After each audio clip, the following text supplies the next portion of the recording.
Well, I should have greeted and said, "Hey, everybody, welcome."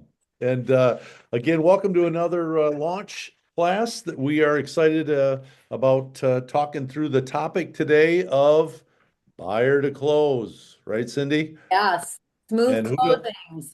who doesn't want a smooth closing? I know that's what we all strive for. And for us, a lot of times it's interesting because it goes back to foundation stuff. And I'm always one of those guys that says the foundation of a smooth transaction begins many times before the offer's even written, right?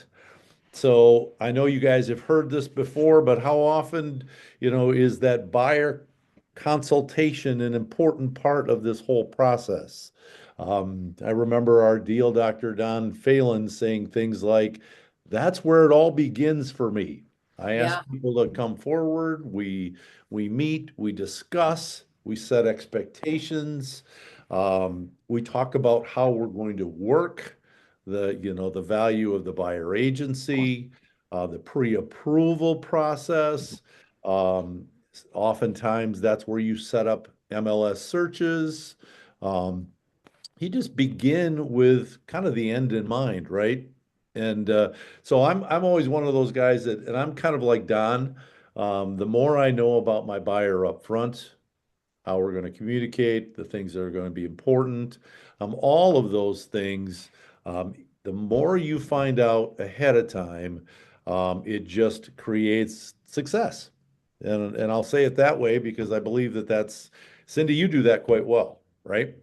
oh, thanks. Well, yeah, and sometimes, that's the first introduction to that buyer in person. Yeah. So I Yeah. don't want to be running in being unprepared. I feel better if I'm know some things about the buyer, that I Yep. have my forms, whatever I'm doing, all prepared. So I try to do the same every time I meet a buyer in person. It's Yeah. easier for me. I don't have to recreate it every time. Well, and it's important. I love it. I love it. And it's important and I always ask people up front, permission to take notes. Yeah. Yes, I'm getting older. I realize that. But what that means to me is the more you write down needs, wants, wishes, desires, things that are important, obviously to the success of your buyer and obviously getting us to a successful close date is super important. So, creating all kinds of things up front, forms, systems, how this is going to work, again, just lends itself to a good outcome. Yeah, for sure. Well, then, of course, once you have that all and you've Mhm. met with them, you're prepared, you've given them a buyer packet, you kind of have an idea what they're pre-approved for, what they're looking for. Then the next step is showing the properties.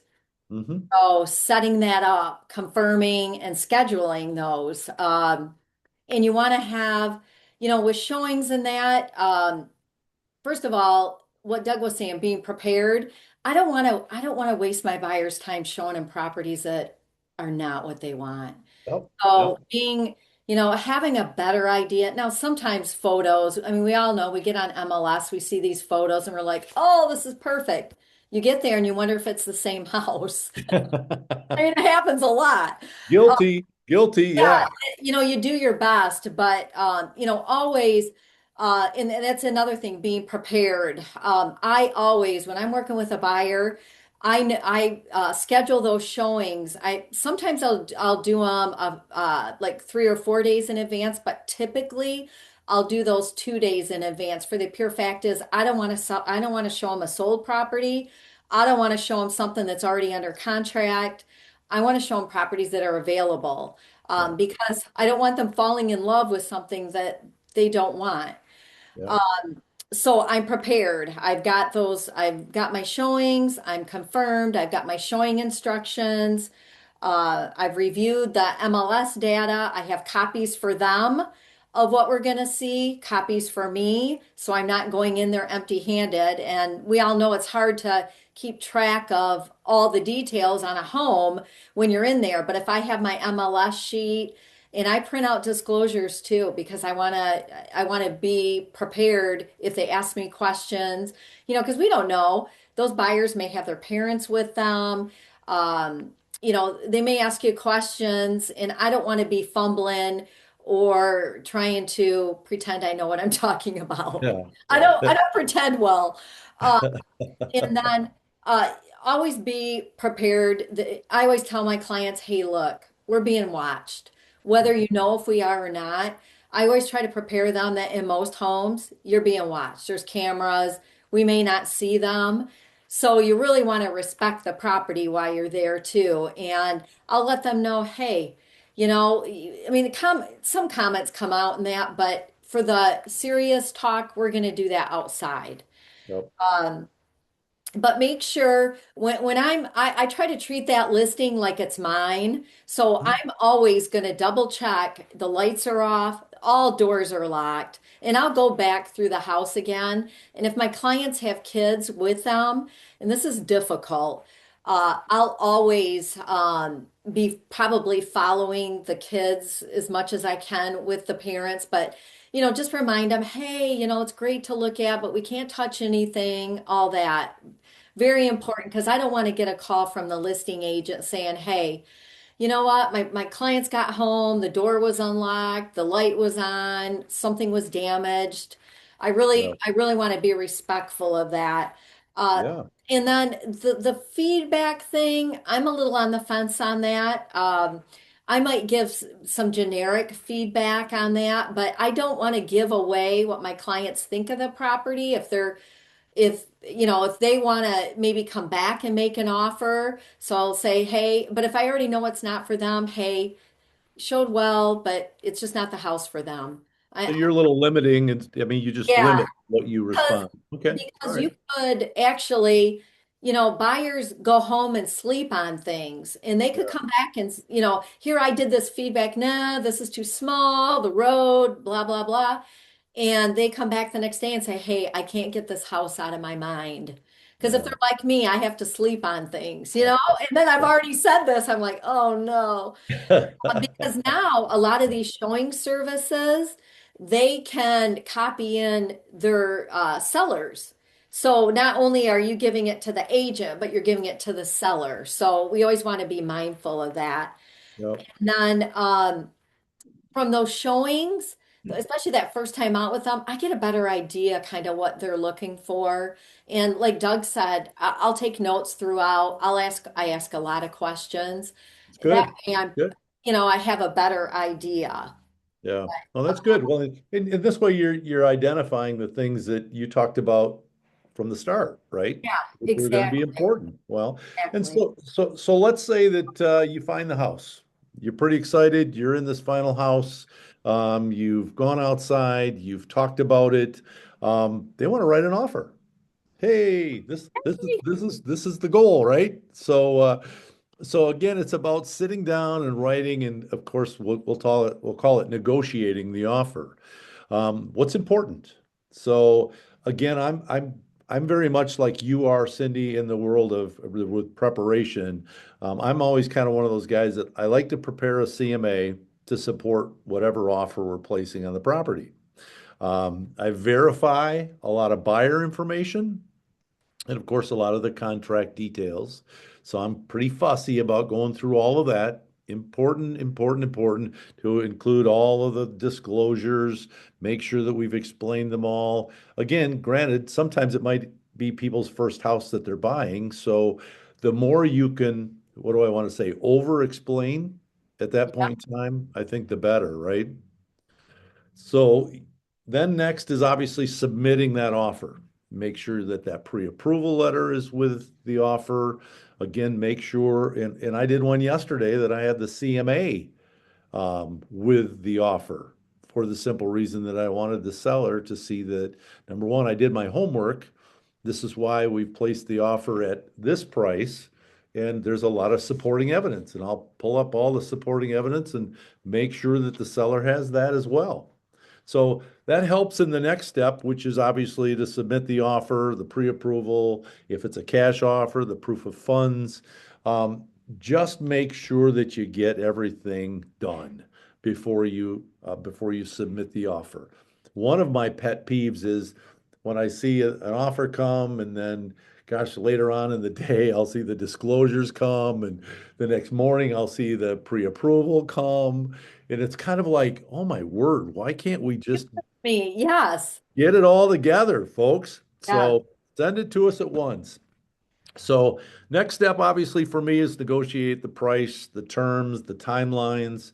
Super important to make sure that they are in line with what your buyer set out to say, hey, this is important to me. I want to make sure I close here. Again, I am going to pay this. And some of the terms, the closing and the possession, all of those things, you want to make sure that everyone's on the same page when submitting that offer.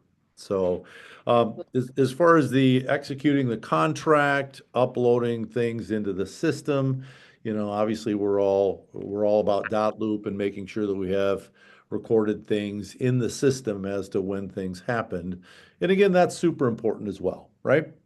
Yeah, Would for you sure. change anything that I said, Cindy? No, excellent. Okay. Excellent. Okay. Um, Okay. I think Ginger has a Oh, question. here's a quick question.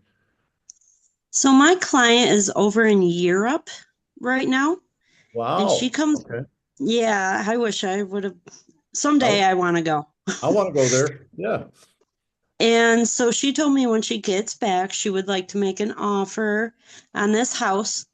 And so I had went through the different forms that are on our home base, but there's so many, I don't even know what one to like print off or to Yeah. even send her through Dotloop. I Yeah. mean, there's so many different ones with different names, and so I honestly don't know what one to have her fill out for putting in an offer. Okay. Ginger, we can send you a checklist and we can talk about that after. Just give us a call on broker support. Oh, We can send you the checklist for buyers because we do have buyer packets and listing packets, and it's a checklist. It'll show exactly what you need. But we can walk you through that, Ginger. Hey, yep. Cindy. Okay, so I you'd know, be able to tell me the exact form.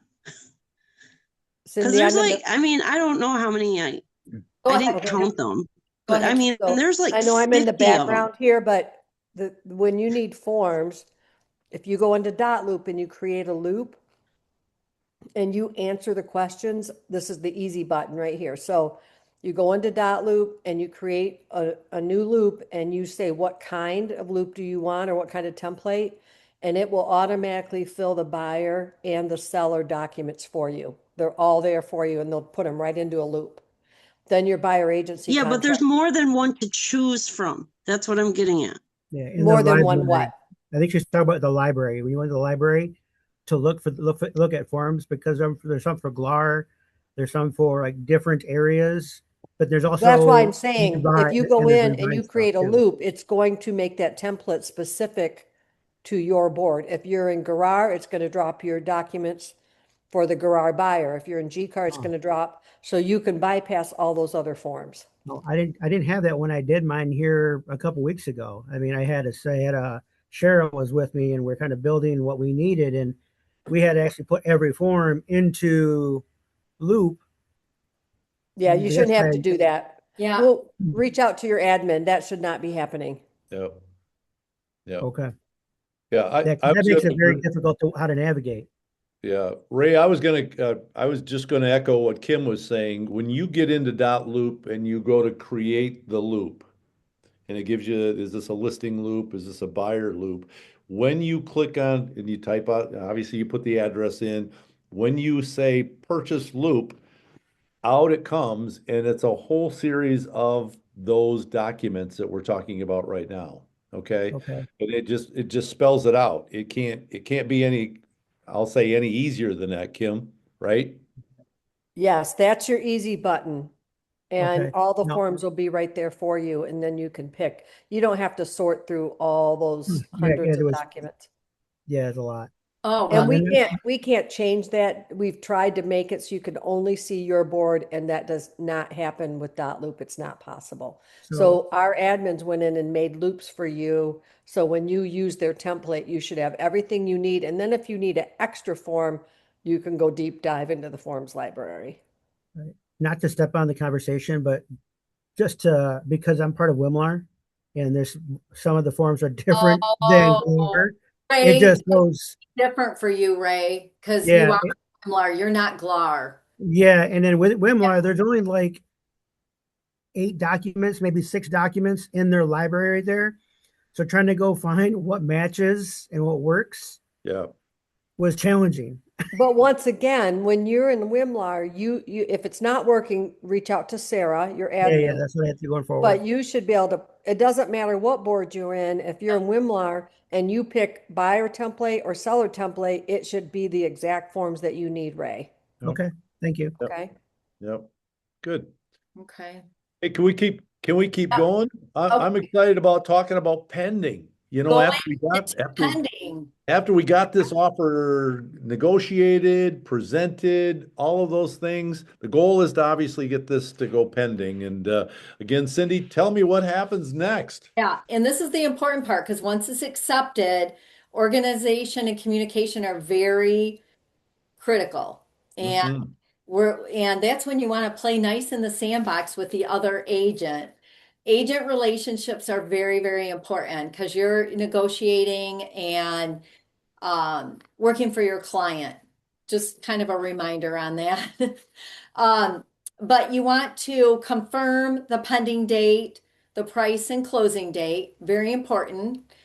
You want to collect and verify the earnest money. So when you have it in your PA, you want to make sure it's our responsibility to collect that EMD or that it's sent in, um, or if it's sent through the app in dot loop, or if the funds are wired. But it is our responsibility to know that that's been taken care of. What's the timeline, Cindy? What's the timeline? Whatever's in your PA is the timeline. Okay, good. Um, so however you write that, if it's upon acceptance, if you collect it up front, you want to make sure that you are following what the PA says. Um, and then it's exciting for your clients. So I always do like a text message, congratulations, with somebody dancing or, something like that. But anyways, a congratulations, all that. Again, it just keeps you in touch with your client. And then the other step, sometimes I forget this, don't. Uh-oh. You have to send the executed contract to the lender with the title information. And that is very, very helpful for the lender. I don't want my buyer contacting their lender before I've sent the contract. I want to be a professional and be prepared. Also, I don't want them assuming what title company my client's going to be using. I want to make sure that I send that information along with the accepted contract. Just makes Mhm. it a lot easier. Yep. And then you're going to send that pending, in dot loop. You're going to submit that for review to make sure one of the admins will check your file to make sure that you have your forms, that they're filled out, they're signed. And then through that, you can also have the title work ordered. So when I send that, I Yep. check pending, and then I'll put in there if it's a buyer one or a listing, I just do that. But also I check star title on Mhm. that because that gives you the We're talking about our summary that we fill out too. That's important right then and there, right? Yep, yep, the Yep. summary, all the pending information. Yeah. Okay, Good. Doug, Good. I love inspection. it. Well, it's interesting because the next step for me is always kind of like okay, we got to get going on the inspections. What I'll call due diligence, those things that have to get done right away. And one of those things obviously is what? The schedule inspections. So this is the time where the buyer, evaluates the property condition, some associated risks that go along with that. There's inspections that are ordered. Now, who orders those inspections? Well, let's talk about that because so often what happens is I'll have this conversation with a buyer about ordering inspections, and they'll say, Doug, is that my responsibility to do that? Or do you do that? And so that question always is probably one of the first questions that I get from a buyer once that offer is accepted and they're moving forward. I don't know how that happens with you, Cindy, but I spend a lot of time saying, folks, here's what happens. And I reach out and I'll give them, let's say, three names of inspection companies that do an awful lot of work in our area. And I'll say, here's three inspection companies that I know cross 5 stars doors all the time. They do a great job. You can certainly reach out to one of them, or if you've got one in mind that you might want to work with, that's the time to do this. It's the buyer's responsibility.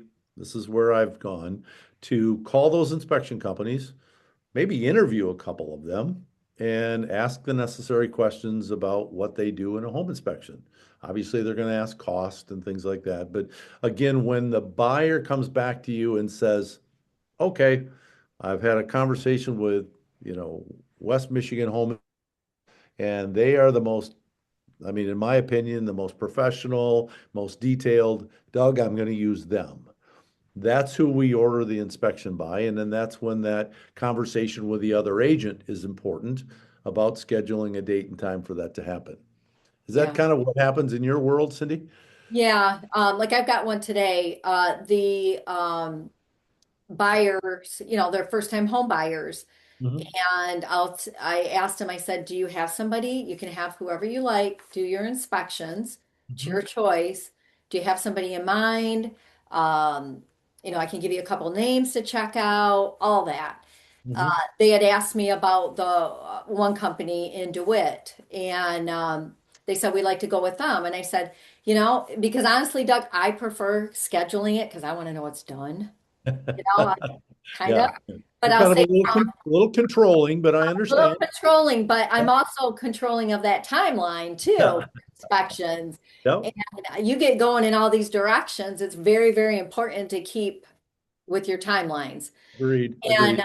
so they said, yeah, I'll go with them and I'll ask them, do you want me to go ahead and get it scheduled? What inspections are you looking for? Check them out on the website. They said for me to schedule. So I Yep. call, get it scheduled, let them know, but I give them the buyer's information and they contact and work directly with that buyer. I'm just kind of the facilitator. So Nice. I know it's Nice. on the calendar and I attend all inspections.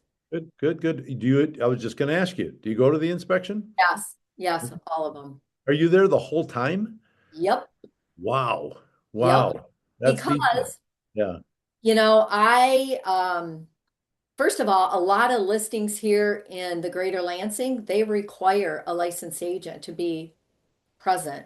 Wow. Yeah, Wow. not Didn't just, didn't know that. Okay. yep, Okay. yep. Well, it's good because to my next point, we always talk about vacant homes and Does the buyer usually go to the inspection, or they wouldn't want that, right? Oh, absolutely, yeah, absolutely the buyer goes to the They inspection. yeah, do? Yeah. Okay.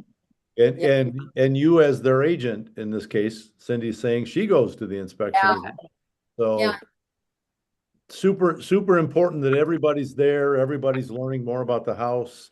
Obviously, we want to make sure the utilities are on for that. Obviously, it's a detailed report. A lot of different companies come up with their own report after the inspection. I love to have everybody there for the inspection because, many sets of ears are good things, many sets of eyes are good things. Um, it's easier to explain things to your buyer when they're there, the inspector's there, the agent's there. If there are things that need to be negotiated at that point in time, right? What a great time to discuss what are some of those things that we're gonna literally write on an addendum and present back to the seller to either take care of or be a part of that repair. So it's important that everybody's there. Does that make sense, gang? Yeah, everybody's going, yeah, I got it. Clear communication. I'm gonna just say we want to track repairs, the completion, make sure things are documented.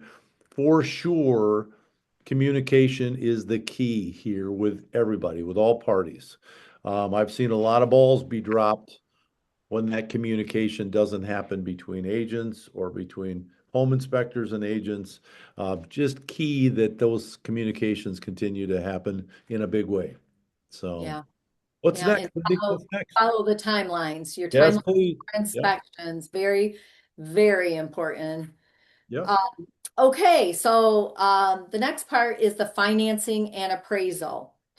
And I always get a lot of questions from my buyers. They think the inspection is the appraisal. They're confused. Yeah, yeah. Make sure I explain that, like Doug was saying in the beginning, what the difference of those two things are, because Mhm. it's confusing to buyers sometimes. So, Yep. uh, but the loan process, basically, what's going to happen? You've got your, is somebody? Oh, I thought I had a question. Um, Oh, basically, what's going to happen is from there, after inspections are done, your buyer's going to be working with the lender to get their um, loan application completed on time. Uh, and then also getting that appraisal ordered. We don't order the appraisal, the lender orders the appraisal, but it is our responsibility to be following up on that appraisal because that appraisal, it just depends. If it's a VA or FHA appraisal, it could take longer. Uh, and I don't want that to slip through the cracks and then find out that the appraisal wasn't ordered because that's going to push back your closing timeline. And that's sure. going to be our next, I tell the buyers, that's our next big step is the Mhm. appraisal. Um, and then also depending on the loan program, the appraiser may come back with some repairs that have to be done in order for that buyer to move forward. We try to want to avoid that, but sometimes that happens. And that's again what Doug was saying. Communication is very, very important with the listing agent to communicate that and work through that. Not in an adversary way, a cooperative way. Hey, this has to be done, the appraiser, all that. And then I'm going to stay in contact with the lender with updates on how, if there are repairs required, what was done, what's the timeline? Because in most cases, an appraiser is going to want to come back and look at those repairs or at least get photos in that. And then once that's all done and it goes to underwriting, and then we get the loan approved, and then it's time for the big clear to close. Clear to close actually means you can start schedule. If you want a true clear to close, you can start scheduling the closing. Yeah. Yeah. Importance, next steps, and this is kind of where my mind goes next is to any type of title review. Star Title that I work with here along the lake shore is super detailed about when that title work comes back, reviewing that. Many times, because we feel a little, I feel sometimes like I'm a little inferior about how to explain title work to a buyer. But I do my best to really kind of explain some of those things. Why do we do title work? How do we identify liens, taxes, assessments? Gosh, what do I want to say? Exceptions, things that would come up in a title review. We want to make sure that those conversations are that next step so that we don't get even closer to closing without really being able to identify those things, if there's written objections to anything, if there's deadlines that are needed, this is the time to be talking about that. Um, and of course, confirm all the required documents, the seller's documents, all of those things that need to be signed. Again, you're kind of the overseer of all those documents to make sure that those are complete. So I'm kind of a guy that's fussy about that. I want to make sure, and I use our checklists, Cindy, so I'm checking those off as we go down through these Yeah. and to get too close to closing without making sure that all of these things are covered. Yeah, you don't want a title issue close to closing. And if you do get one, you need to work through it, but Yeah, it can really delay things, especially assessments. You find out that the seller owes a lot more than what was shown, all that kind of stuff. Yep. Yeah. So Um, we're getting closer to closing, right? I feel yeah, it. pre-closing preparation. The final details to ensure a successful closing. You want to make sure, and a lot of times the lender will do this, but I always ask my buyer, it's time to start getting a homeowner's insurance quote. Decide who you want to work with and all that. That's very important because that can take some time and it can be a step that could be missed easily. Um, when you get the closing disclosure, I'll let my buyer know that they'll be getting the closing disclosure. We get the settlement statement. We want to review all the numbers. I don't want my buyer having questions at closing that I haven't addressed.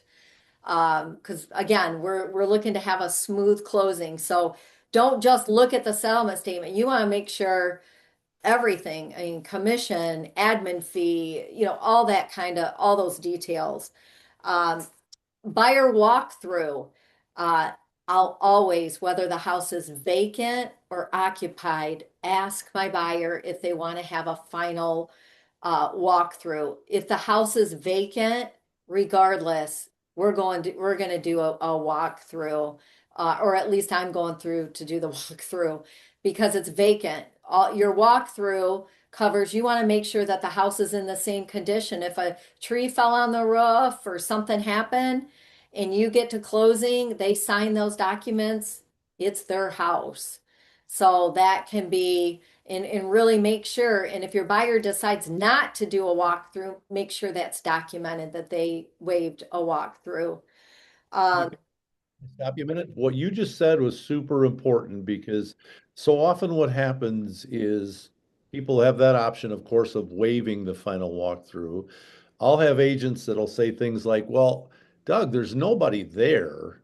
I mean, the seller's moved. Man, why do I have to Nothing's changed since we went through it day one. Why would I waste time and do a final walkthrough to a vacant property that these people are gone? They've moved to Ohio.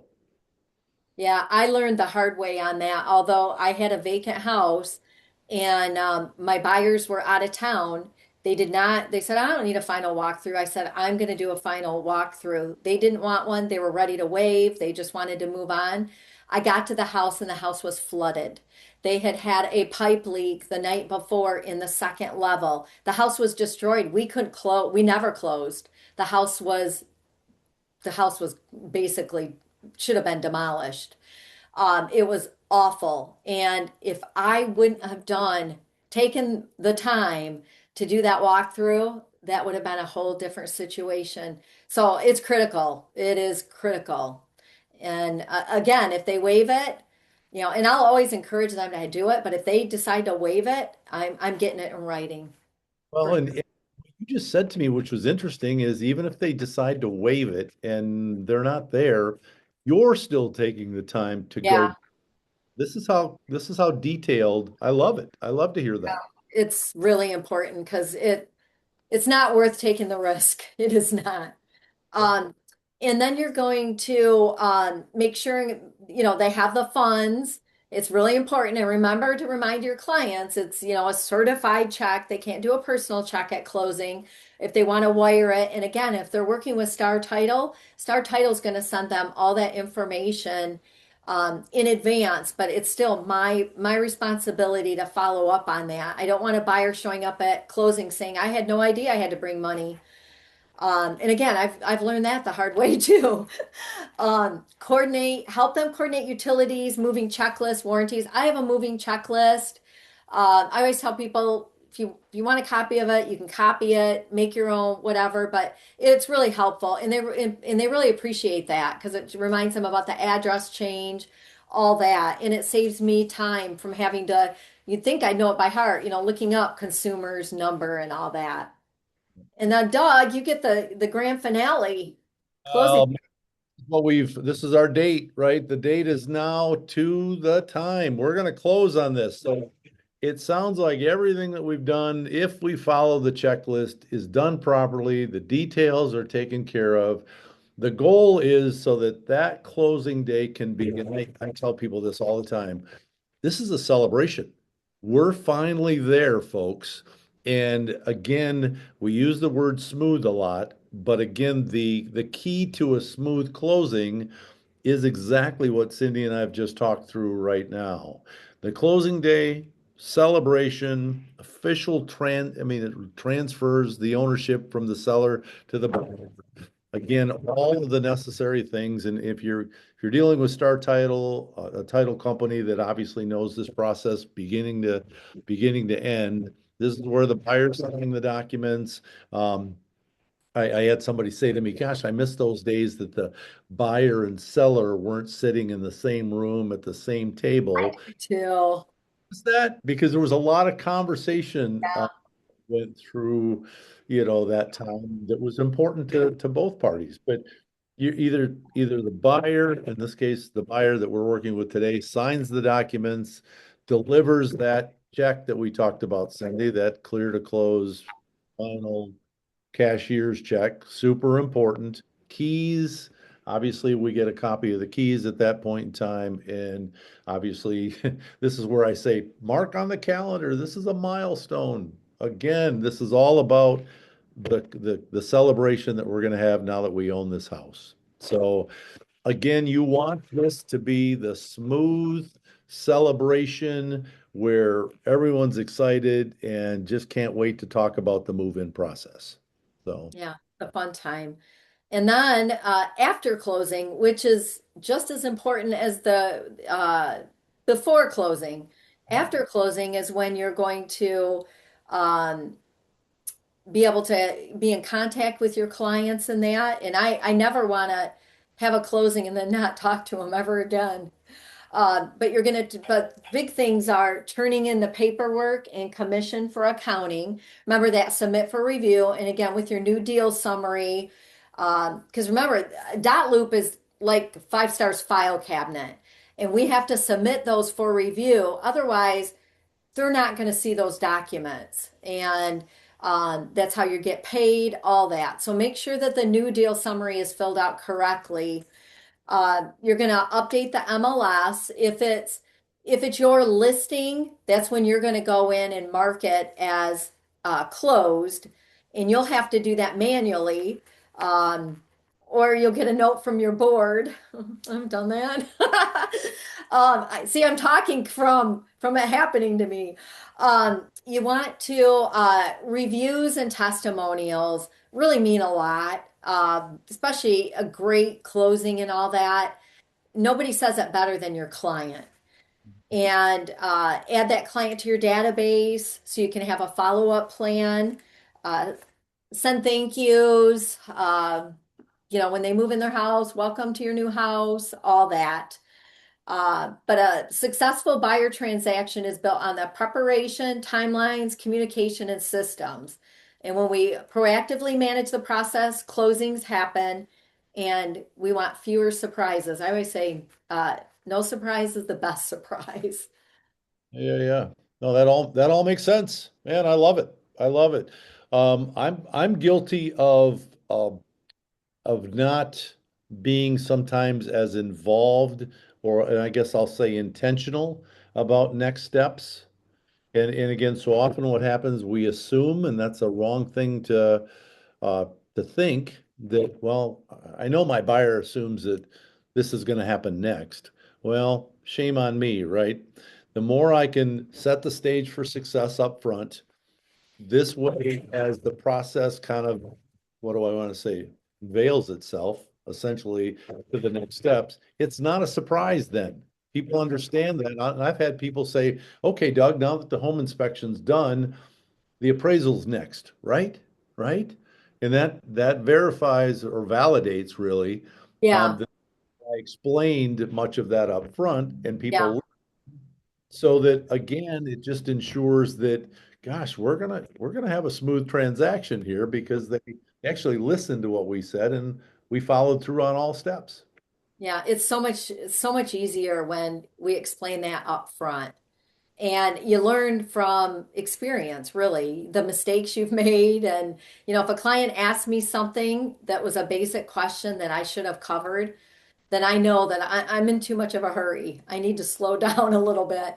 And even with communications, all that, we have to do the best that we can because we have to remember that we're representing a client, probably their biggest purchase they'll ever make.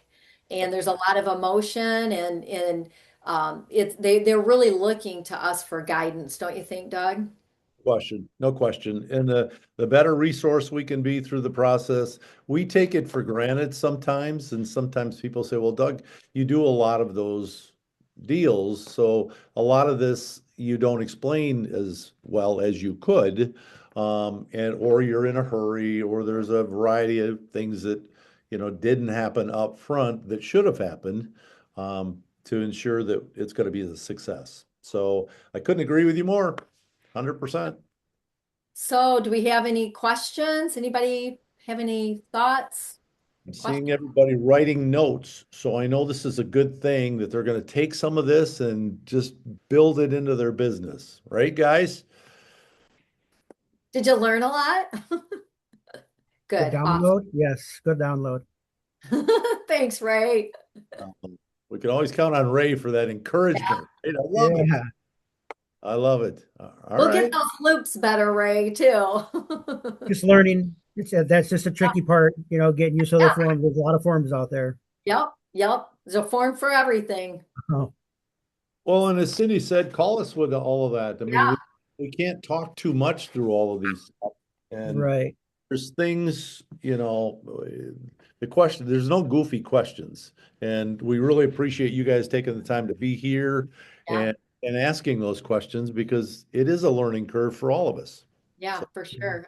Ginger's got a question. love it. I actually have two. Going back to inspections, my client had asked about buying off the previous people that had put in an offer and got rejected. They're buying their inspection. Okay. How would I go about doing that? Is there paperwork I need to fill that out for, or? Well, Doug, you might want to comment on this too, but typically if they're going to purchase that inspection report, you're going to have to communicate with who would they be getting it from? Because really the buyer owns that inspection report. Yep. So I guess that would be my question. Who would they be getting that report from? Well, like you just said, that report is previous buyers. I mean, they own that. They've paid for it. Yeah. And so the communication, Ginger, are they reaching out to that buyer or the buyer's agent saying, hey, now that that deal didn't happen with you, can we buy your inspection report? I'm not Correct. So it was a recent one. It wasn't the previous owner of the house. It was another group that was interested in the house, had an inspection, and decided not to go with the house. So the new buyer, my client, wants to buy those previous ones that were interested in the house, their inspection. So then that way they don't have to buy or pay for their own inspector. And then the people that had the previous inspection can get money. That makes sense? Did that? Sorry, I'm asking. I mean, I did it. My husband and I did it on our own house that we own now. We had, this was way before I was a real estate agent. So there were a couple that put in an offer on our house, right? And we decided not to put in an offer on the house. So they went through this whole process. They had an inspection, blah, blah, blah. And well, they pulled out at the last minute. And then our offer got accepted. And instead of picking out an inspector for the house to be done, we just paid the previous people for their inspection and gave them I think it was $15 or something, so that they weren't out of what they paid their inspector for. I don't know the paperwork that's involved in that or anything because my husband handled it all and I never asked him before. But now that my client is interested in buying the other people's inspection, I just need to know how to do that. Yeah. Does that Yeah. make sense or not? Yeah, it does make sense. Me personally, I'm just going to tell you, I probably wouldn't encourage my client to do that. I want them to get an inspection. Uh, Their own inspection, their yeah, own. because they're there, they go through the house and everything. I mean, me personally, I'm probably not comfortable with that. I guess I probably need to check with the deal doctors on that, Doug, because I'm the going to take my buyer's buying advisor. that and you're writing up an addendum, I think there's a little more to it than that, Ginger. So call us on broker support, okay? Yep. Yep. Okay, I and then my other question, do you have any good ideas for if my client ends up buying this house to give her as a welcoming home gift? I know a ah, lot of people do that ring bell. okay. Okay. Cindy, Yeah. what do you do? I love giving gifts, Ginger. It's kind of my thing. So I personalize it. I know people have, sometimes it's just easier. A lot of times people do knives with your logo on it and everything. I've tried all that. It's just not me. I'm more of a personalized. So, if they like sailing, I'll do a basket with little sailboat stuff in it, things like that. If they like wine, I'll do a wine basket. If I see a cute, this is kind of my thing. I want something that says home on it. So when I have a buyer sale, I always give something that says home. Now, depending on what their taste is and all that, I may see a cute home sign or even a welcome sign would be nice. Sometimes I'll do a mat in a wreath. It just depends on the person and how much you want to spend, but you can do really cute gifts. You could do a cute basket with a throw and a cute little lantern and a candle. I think that's a I think that's a housewarming great gift, but or with a bag, maybe some candy in it. So, So if what you do were you to Okay, guys, ask, thank you. if you were to Ginger, ask, I'll help you when you're ready. Okay. what, what would I tell you? What would Doug Hale give out as a welcoming gift? You know me as well as anybody. Fine. Why? Well, no, no, no, no. This isn't personal. Nothing to do. But here again, let me go back to what we talked about when we first started this, that buyer consultation. Think about the times, think about the conversations, think about the last month that you've had with your buyers. Undoubtedly, out of that time, you're going to know a lot more about them from Yeah. first day that you met them up until the date that we did the celebration and the closing, right? So what you just said is so important about knowing a lot of your buyers' needs, wants, wishes, desires, things they like, things they don't. You don't know what they do when they're with their family. There could be something that you could give as a gift that means so much. And what you just explained, Cindy, yes, I love it. I wouldn't change a thing. The word home in there and all of we've known Cindy to be the gift giver for I can't even tell you how long. And that just comes by who you are. You just got a big heart for people. I love it. So, but my point in saying all this is what you've said to your buyer day one and that process that's gone on this last month, personalize that gift. Yeah, Yeah. be sensitive to what some of their desires are and their hearts, where they are passion wise. And so Yeah, and they may have a dog. A cute dog blanket would be cute, Ginger. I'd like a dog blanket, but anyways, anything like that. So, anyway, I love it. No, that's good. This is good conversation. And Ginger, good question. Thank you. Ginger, you call us on broker support about that home inspection. Yes. Yes. Okay. We'll get She's some not answers. gonna be back from Europe for like another weekish. Okay. Okay. Yeah, let's check into that from a liability standpoint. I think our deal doctors, both Don and Eric, would be able to shed some light on that for us. So Yeah, they know everything. they So, do almost, almost. all right, you guys. Well, thanks for joining us. This was a fun class, Doug. Thank you. And Ooh, so now we're all gonna get out there, get some smooth closings, and hopefully these tips help you along the way. Yep, absolutely great. Cindy, this has been good. A lot of great information, and I know I'm going to change some things in my process, big time. So, thanks very Guys, much. later. Bye bye. Thank Thanks for being. you. Bye.